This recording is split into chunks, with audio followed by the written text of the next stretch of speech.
The rain poured heavily as Rohan sat on the edge of his old, tattered cot, staring at the eviction notice in his hands.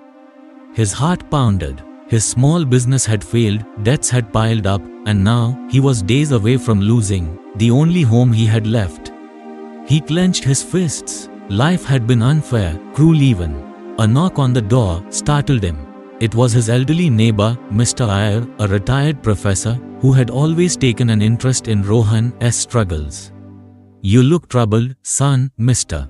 Iyer said, stepping inside. Rohan sighed. "I've lost everything. My business, my savings. I don't know what to do." Mr. Iyer looked at him thoughtfully and handed him a blank notebook.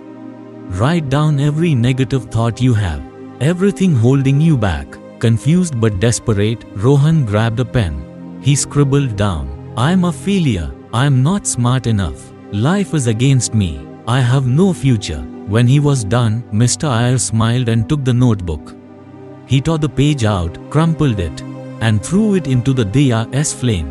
"Now," he said, handing Rohan the notebook again, "rewrite those thoughts, but this time, change your perspective." Rohan hesitated. He didn't believe in motivational nonsense. But something about the old man's confidence made him try. "I've failed, but I can learn from it. I can improve and become smarter. Life is full of challenges, but I can overcome them. My future is in my hands." As he read the words out loud, something inside him shifted. He felt a strange sense of possibility. Mr. Iyer patted his shoulder. "Your thoughts create your reality. If you keep telling yourself you are a failure, you'll stay one. But if you believe in change, you'll find a way." That night, Rohan barely slept. He kept thinking about Mr. Iyer's words. Could changing his mindset really change his life? Next morning, he woke up determined. Instead of drowning in self-pity, he started making phone calls. He reached out to old contacts, looking for opportunities. He applied for small freelance jobs. He studied business strategies, trying to understand where he had gone wrong. Days turned into weeks. The eviction deadline was near, but Rohan refused to give up. One evening, he received an email that made his heart race. A potential investor was interested in his business idea.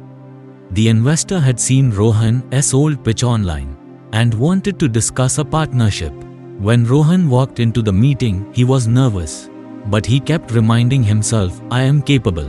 I am learning. My future is in my hands." The investor, impressed by Rohan's resilience and new perspective, agreed to fund his business under one condition: he had to believe in himself as much as he believed in his idea. Months later, Rohan's business was back, stronger than ever. He repaid his debts, moved into a better apartment, and even helped others who were struggling. One evening, he visited Mr. Iyer and handed him the same notebook. "You changed my life," Rohan said. Mr. Iyer smiled. "No, son, you changed your thinking, and that changed your life."